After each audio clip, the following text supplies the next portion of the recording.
మొట్టమొదటి 3 రోజులు మహాకాళీ స్వరూపంతో ఉపాసన చెయ్యాలి.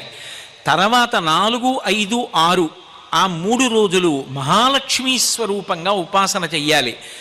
7, 8, 9 ఈ 3 రోజులు మహాసరస్వతీ స్వరూపంగా ఉపాసన చెయ్యాలి. ఈ 9 రోజులు ఉపాసన చేస్తే 10వ రోజు సిద్ధి విజయదశమి.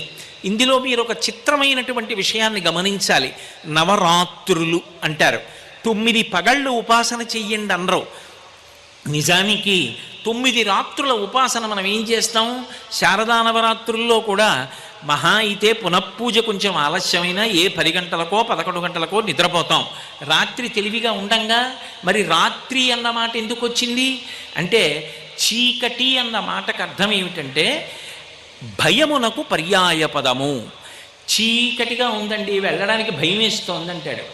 ఏమిటి చీకటిగా ఉంటే భయం